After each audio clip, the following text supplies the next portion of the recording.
नमस्कार बच्चों, स्वागत है आपका मेरे YouTube चैनल पे। आज जो हम डिस्कस करेंगे वो वर्कशीट नंबर 17 है, जो कि दिनांक 12 अगस्त 2020 की है। तो यहाँ पर जो सब्जेक्ट है वो हिंदी है और जिसके अंदर रसखान के बारे में बताया गया है। तो प्यारे बच्चों, 9th क्लास की हम डिस्कस कर रहे हैं। यहाँ पर हमेशा की तरह आपको अपना नाम लिखना है और यहाँ पर आपको अपने क्लास टीचर का नाम लिखना है। ठीक है बच्चों? तो वीडियो को स्टार्ट करने से पहले ये ध्यान रखना, सब्सक्राइब जरूर कर लो, जिससे कि आपको टाइम टू टाइम नोटिफिकेशन मिलती रहे। इसी तरह से मैं हर एक वीडियो को, हर एक वर्कशीट को सॉल्यूशन की फॉर्म में लाता रहूँगा और आपको टाइम टू टाइम नोटिफिकेशन आता रहेगा। तो स्टार्ट करते हैं बच्चों। यहाँ पर सबसे पहले रसखान जी जो है उनका जन्म 1548 में हुआ था। ऐसा माना जाता है कि उनका मूल नाम सैयद इब्राहिम था और वे दिल्ली के आसपास के रहने वाले थे। कृष्ण भक्ति ने उन्हें ऐसा मुग्ध किया था कि गोस्वामी विट्ठलनाथ से दीक्षा ली थी। इसका मतलब यह है कि गोस्वामी विट्ठलनाथ जो है उनके गुरु थे, जिनसे इन्होंने दीक्षा ली थी और ब्रजभूमि में जा बसे थे। ब्रजभूमि जो है वो उत्तर प्रदेश में पड़ती है। हमारी मथुरा, वृंदावन, गोवर्धन, बरसाना जी, ये सारी की सारी हमारी ब्रजभूमि का ही हिस्सा है। तो वो यहाँ पर वर्णन किया गया है।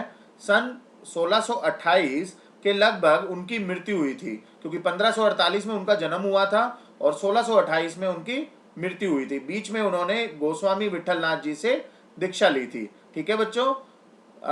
मृत्यु हुई थी। प्रस्तुत सवैये में रसखान जी ने कृष्ण और कृष्ण भूमि के प्रति अपना समर्पण भाव व्यक्त किया है। जो ये सवैये लिखा हुआ है, मतलब जो ये आगे लिखा हुआ है, इसको सवैये बोल रहा है ये। इसमें इसने अपने अपने आप को कृष्ण जी के लिए पूरा तात्पर्य डिपेंड कर दिया था। मतलब कहने का ये है कि पूरा ही उनके प्रेम में झुके हुए थे और कृष्ण भूमि के बारे में समर्पण कर दिया था। तो यहाँ पर प्यारे बच्चों, पहला इनका वर्णन हुआ है। उसके बाद अब यहाँ पर क्या बताया गया है? यहाँ पर बच्चों ये बताया गया है, वन बाय वन हम हर एक लाइन को पढ़ते हैं और उसका व्याख्यान समझते हैं। मानुष हो तो वही रसखानी, बसो ब्रजो गोकुल गोकुल गांव के गवारन। तो प्यारे बच्चों, इसका मतलब क्या है? यहाँ पर मतलब बताया गया है। प्रस्तुत पद में रसखान जी कौन है? जो यहाँ पर आपको ये पिक्चर दिख रही है, ये रसखान जी है जो वर्णन कर रहे हैं, अपना प्रेम बता रहे हैं कृष्ण जी के लिए। तो जो प्रस्तुत पद में रसखान जी ईश्वर से प्रार्थना करते हैं, जैसे कि आप देख पा रहे हो यहाँ पर पहली लाइन लिखी हुई है कि तो वही रसखान बसो, कि यदि अगले जन्म में, ये भगवान से प्रार्थना कर रहे हैं कि अगले जन्म में मुझे मनुष्य मतलब मानुष का मतलब ये समझा रहे हैं। मानुष का मतलब क्या है बच्चों? मनुष्य। कि अगर मुझे मनुष्य जीवन मिलता है अगले जन्म में, तो ब्रज के गोकुल गांव में ग्वालों के रूप में मेरा जन्म हो। तो यहाँ पर आप देख रहे हो बच्चों, ये प्रेम बता रहे हैं अपना। गोकुल गांव यहाँ पर लिखा हुआ है, गोकुल गांव के गवारन। गोकुल गांव में ग्वालो, मतलब ग्वारन का मतलब क्या हो गया है बच्चों? ग्वारन का मतलब हो गया ग्वाल। ग्वाल में के रूप में मेरा जन्म हो। और यदि मेरा जन्म पशु में होता है, ये अगली लाइन में बता रहा है, जो पशु हो, अगर पशु होता है तो कहाँ बस मेरो चरो नित नंद की धेनु मंझारन। कहने का मतलब है, अगर मेरा जन्म पशु में होता है, पशु पशु का मतलब क्या है यहाँ पर? पशु। क्लियर है बच्चों? तो अगर पशु में होता है तो हे ईश्वर, मैं आपसे विनती करता हूं कि मुझे जन्म नंद की गायों के बीच में देना, अर्थात मुझे नंद की गायों के साथ चरने का मौका मिल सके। ठीक है प्यारे बच्चों? तो यहाँ पर चरो का मतलब है चरना। ठीक है बच्चों? और यहाँ पर बताया गया है नित्य नंद की धेनु मंझारन। कहने का मतलब है जिन्हें श्री कृष्ण चराया करते थे। क्लियर है बच्चों? और अगर आप मुझे पत्थर बनाते हैं, ये अगली लाइन में बता रहा है, पाहन हो तो, पाहन का मतलब है पत्थर, पाहन हो तो अगर पत्थर मुझे बनाते हो तो मुझे उसी गोवर्धन पर्वत का पत्थर बनाना जिसे श्री कृष्ण जी ने अपनी उंगली से उठाया था। तो ये कह रहा है अगर आप पत्थर बनाते हो ब्रिज भूमि में, सारा वर्णन जो है अपने बारे में बोल रहे हैं कि अगले जन्म में मेरे को अगर मनुष्य का जीवन मिले तो मेरे को ब्रिज भूमि का ही पार्ट बनाना।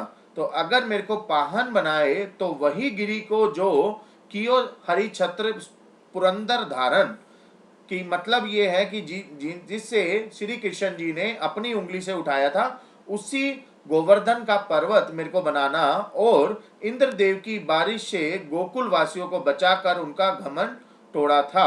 आपने देखा होगा जो श्री कृष्ण जी हैं उन्होंने पर्वत उठाया था और जो इंद्रदेव थे वो बहुत ही ज्यादा गुस्सा हो गए थे, उन्होंने बारिश ही बारिश कर दी थी, इसीलिए उन्होंने पत्थर उठाया था। पत्थर उठाने से क्या है, जितने भी गोकुलवासी थे वो सारे के सारे उस पत्थर के नीचे आ गए थे और जो बारिश आ रही थी उससे वो बच रहे थे।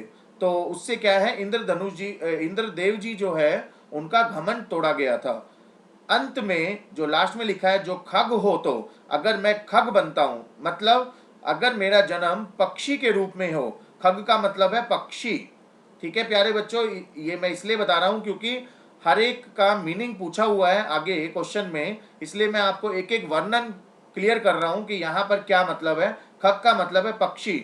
अगर मेरा जन्म पक्षी के रूप में हो तो मेरा बसेरा यमुना नदी के किनारे कदम के पेड़ पर करना जिसे श्री कृष्ण जी ने बांसुरी बजाते थे।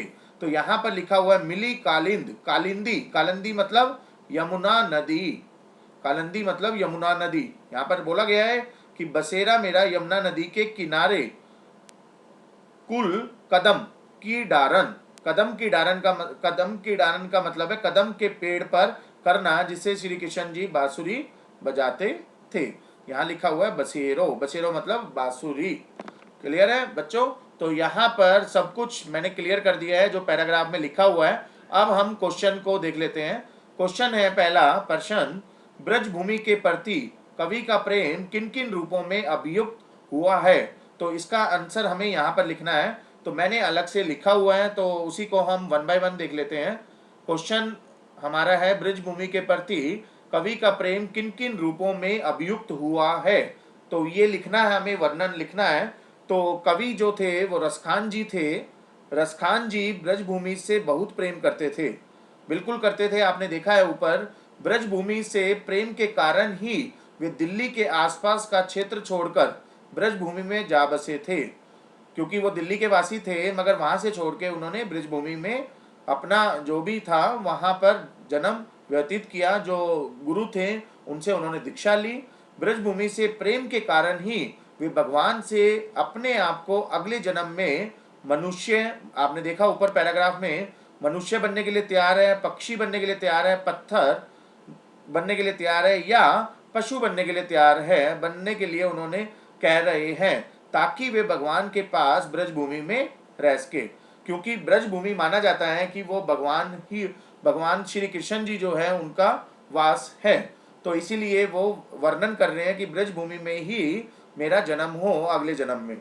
ठीक है बच्चों, अगर उनको मनुष्य का जीवन मिलता है तो। ठीक है बच्चों, प्यारे बच्चों, तो यहाँ पर पहले क्वेश्चन का आंसर आपको पता चल गया है। अब दूसरा क्वेश्चन, इस सवैये को पढ़कर आपको निम्नलिखित शब्दों के क्या अर्थ समझ में आए उन अर्थों को लिखिए। जैसे कि प्यारे बच्चों आपने देखा यहाँ पर, अभी मैंने बताया था पशु का मतलब क्या है। यहाँ पर पशु का मतलब है पशु। अभी हमने देखा था ऊपर, देखिए पशु, पशु का मतलब है जो पशु हो तो, जो पशु का मतलब है यहाँ पर पशु। अगर मेरा जन्म पशु में हो तो ईश्वर मैं आपसे विनती करता हूँ कि मुझे जन्म नंद की गायों के बीच में देना। नंद की गाय मतलब गाय के रूप में पशु का रूप देना। ठीक है प्यारे बच्चों। मानुष, मानुष अभी हमने देखा था, मानुष का मतलब क्या है, मनुष्य। तो मानुष का मतलब यहाँ पर क्या हो जाएगा, मनुष्य। ठीक है प्यारे बच्चों, तो यहाँ पर आप आंसर लिख सकते हो गवारन। गवारन का मतलब है यहाँ पर जो हम देख रहे हैं, हर एक का मीनिंग हमने यहाँ पर लिखा हुआ है। ग्वारन का मतलब है ग्वाला। यहाँ पर देखिए ग्वारन, ग्वारन मतलब ग्वाला, ये मैंने लिखा हुआ है यहाँ पर, आप लिख सकते हो यहाँ पूरे पैराग्राफ को पढ़ने के बाद, इसका मतलब है ग्वाला। ठीक है प्यारे बच्चों। धेनु, धेनु का मतलब है, यहाँ देखिए धेनु कहाँ पर है, यहाँ पर, ये है हमारा धेनु। तो धेनु यहाँ पर बताया गया है किसको, गाय को, नंद के गायों के साथ चरने का मौका मिल सके। ठीक है प्यारे बच्चों, तो धेनु का मतलब हो जाएगा यहाँ पर क्या हो जाएगा, गाय। क्लियर है। पाहन मतलब पत्थर, अभी हमने देखा था, ऊपर लिखा हुआ था पाहन, ये देखो बच्चों, पाहन अगर मेरा पत्थर के रूप में, यहाँ लिखा हुआ है कि अगर मेरा मुझे पत्थर बनाते हो तो मुझे मतलब गिरिराज जी जो गोवर्धन पर्वत है उनका पत्थर के रूप में देना। खग, खग का मतलब क्या था यहाँ पर, पक्षी। देखिए यहाँ पर खग लिखा हुआ है, ये रहा, खग के नीचे मैंने लिखा हुआ है पक्षी। तो यहाँ आ जाएगा आपका, अगर मेरे को खग के रूप में जन्म दो, पक्षी के रूप में जन्म दो, तो ये लिखा हुआ है यहाँ पर कालंदी। कालंदी लास्ट पैराग्राफ में देखो ये लिखा हुआ है कालंदी, तो इसका मतलब है यमुना नदी। कालंदी का मतलब है यमुना नदी। ठीक है प्यारे बच्चों। उसके बाद है लास्ट कदम, कदम का पेड़ होता है, यहाँ पर लिखा हुआ है कदम की डारन, ये लिखा हुआ है कदम के पेड़। कदम के पेड़ भी लिख सकते हो या कदम भी लिख, सॉरी पेड़ भी लिख सकते हो, इसका मतलब कदम के पेड़। ठीक है बच्चों, तो ये आंसर हो जाएगा आपका। इस तरह से हमें सभी का आंसर देना था। मैंने अलग शीट में भी लिखा हुआ है, अगर आप यहाँ से देखना चाहो, पशु मतलब पशु, ग्वारन ग्वाला, पाहन पत्थर, कालंदी यमुना नदी, मानुष मनुष्य, धेनु गाय, खग पक्षी, कदम कदम का पेड़। ठीक है बच्चों, इस तरह से हमने सभी क्वेश्चन का आंसर देख लिया। लास्ट प्रश्न है हमारा, प्रस्तुत स्वय में रसखान जी ने ब्रजभूमि के प्रति अपना प्रेम अभियुक्त किया है, इसी प्रकार आप अपनी मातृभूमि के प्रति अपना विचारों को लिखिए। देखिए इस सवई में रसखान जी ने ब्रजभूमि के प्रति अपना प्रेम अभिव्यक्त किया, तो यहाँ पर प्रश्न है कि इसी प्रकार अगर आपको मातृभूमि के प्रति अपने विचारों को लिखना हो, जैसे कि आप भारतवर्ष के नागरिक हो, तो अगर आपको लिखना हो अपनी मातृभूमि के बारे में, तो क्या आप किस तरह से अपना प्रेम अभिव्यक्त करोगे। तो अगर मैं लिखता हूँ तो मैं लिखूंगा अपनी मातृभूमि के प्रति अपना प्रेम अपने आसपास रहने वाले लोगों की मदद और प्रेम करके कर सकते हो।